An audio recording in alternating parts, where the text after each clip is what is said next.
A Pedra do Baú era chamado por índios, tropeiros e caboclos da região de Embaú. Recebeu também outros nomes como Canastra, Baú, Itacolomi, que era um nome indígena que queria dizer mãe com filho. Pedra, criança, menino de pedra. Dessa pedra, que atualmente é a maior atração turística do município de São Bento do Sapucaí, com tantas histórias a serem contadas, que já foram contadas. Temos as lendas que em 1827, quando teve início a cidade de São Bento do Sapucaí, na região montanhosa da Mantiqueira, não havendo estradas e transportes, tudo era carregado em lombo de burro. Os tropeiros que voltavam das viagens traziam muitas histórias sobre a misteriosa pedra grande.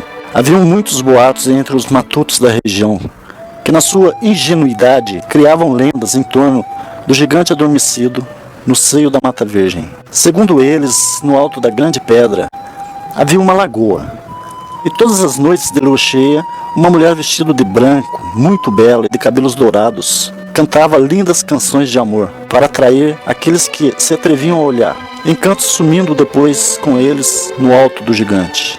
Do alto da Serra da Mantiqueira, observando o vale protegido pela natureza, cercado de matas virgens por todos os lados, o monstruoso gigante de granito ostentava sua virgindade e imponência, sem que ninguém ousasse incomodá-lo. Muita gente tentou conhecer os mistérios e nada conseguiu, além de uma grande frustração. Somente a 12 de agosto de 1940, dois sambentistas, conhecidos por Antônio Teixeira de Souza e João Teixeira de Souza, os irmãos Cortês, como eram mais conhecidos, enfrentaram a arrogância do barão e atingiram seu cume. Escalar a Pedra do Baú era um sonho que Antônio sempre acalentara desde a infância. Era uma ideia fixa, uma obsessão, quase um fanatismo. Até que em 12 de agosto de 1940, partiram ao romper da aurora e viam à frente, lá do alto, a monstruosa pedra. E após algumas horas, aproximaram-se do sopé do rochedo, onde começava a verdadeira aventura. Estavam exaustos da longa caminhada. Pararam para descansar. Era exatamente 7h30 da manhã quando retornaram à marcha. Tudo parecia correr conforme o sonho de Antônio. E prosseguiram sem grandes dificuldades até a altura de uns 180 metros aproximadamente. Com espanto e surpresa, depararam com um grande paredão, liso e vertical, que lhes obstruía a passagem. Como transpô-lo? Se eram 8 metros de pedra lisa, sem nada para segurar. Pensaram um pouco e decidiram descer para cortar algumas árvores na mata, encostando na pedra, tentando subir pelo tronco. É assim que fizeram. Com grande sacrifício, levaram-na até o local desejado. Encontraram na massa granítica. Faltavam-lhe forças físicas nas pernas e braços. Tal era o cansaço que se apossava de ambos. Entretanto, o desejo de vencer aquele obstáculo e ver o que havia era mais forte, vencendo obstáculos grandes e pequenos.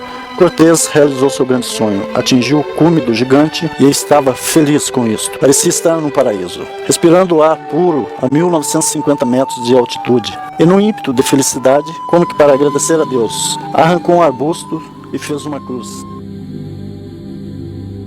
Vamos falar um pouquinho da família Vicente, do bairro do Paiol Grande, que possuíam algumas áreas de terra no local. O senhor José Vicente dos Santos vendeu uma parte de sua propriedade ao Dr. Vilares, onde se encontra a Pedra do Baú, que com o projeto de expansão do acampamento Paiol Grande, pretendia incluí-la como atração às pessoas que lá viessem visitar. O senhor José Vicente dos Santos era pai de Benedito Vicente dos Santos, que por sua vez era avô de José Vicente dos Santos, que trabalhou por tanto tempo no acampamento Paiol Grande, tendo transferido em meados de 63 e 64 para a cidade de São Bento do Sapucaí, onde passou a trabalhar na Fazenda do Estado e ficou conhecido como Zé Dito da Fazenda.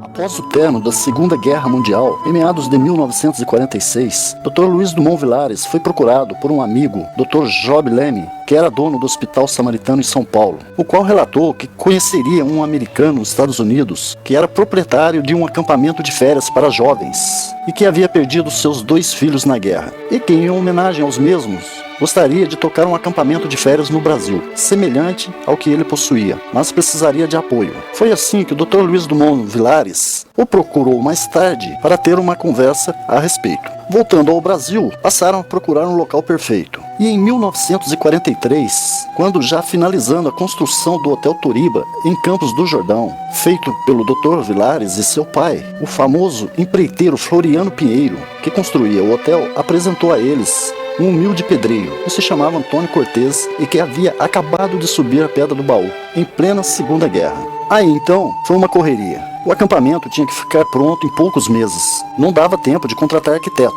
Pegaram os desenhistas do departamento de projetos da empresa e junto foram projetando os primeiros chalés de madeira. Dr. Vilares, que havia acabado de comprar um avião, conseguiu junto ao prefeito de São Bento que fizesse um campinho de aviação na cidade, para que pudessem sair na hora do almoço do campo de Marte onde guardava o avião e ir até o Paiol, a fim de ver como andavam as obras. Foi aí que, num belo dia, devido a um grande pé de vento, um ranchão que já estava construindo desabou. Isso no primeiro ano. E as primeiras temporadas deveriam ser de 2 meses em pleno verão, devido à falta de água quente. Foi então que Antônio Cortês convidou o Dr. Vilares para escalar a pedra. E esse, tendo ficado entusiasmado, resolveu comprá-la, com a ideia de fazer uma escada. E mais tarde, lá em cima, um abrigo do tipo que existiam nos Alpes Suíços, país onde havia estudado. E em setembro de 1949, Dr. Luiz Dumont Vilares, então presidente do acampamento, entregou a direção aos padres oblatos de Maria Imaculada, uma parceira que fundamentou os princípios educativos do acampamento. Em 17 de julho de 1960,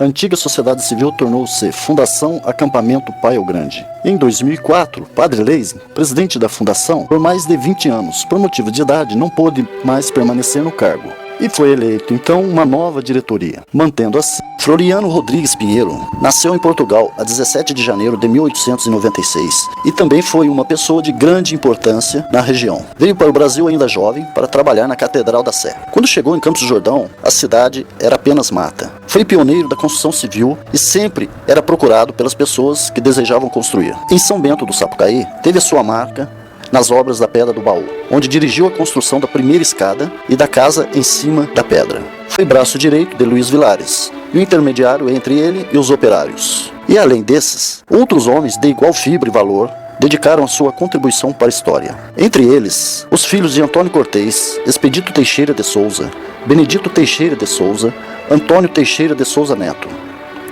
e os demais trabalhadores cujos nomes foram conseguidos através de folha de pagamento, que foi Sebastião Tomás, Antônio Vicente, José Benedito Vicente, Benedito Bento, Francisco Vicente, Joaquim Bernardo, José Bernardo, Francisco Justino, José Reis dos Santos, Expedito Antônio da Silva, Celestino Pinto e Aniceto Serrador. A Odisseia da Pedra do Baú encerra a grandiosidade do ser humano, seu espírito de aventura e seu amor ao trabalho, e a necessidade de melhores condições de sobrevivência. Assim, muita gente desconhecida deixou ali o seu testemunho de coragem. Era uma vez uma casa muito bonita e confortável, feita por mãos de homens fortes e corajosos. E todos esses homens receberão o preito de gratidão de todos que escalarem a Pedra do Baú.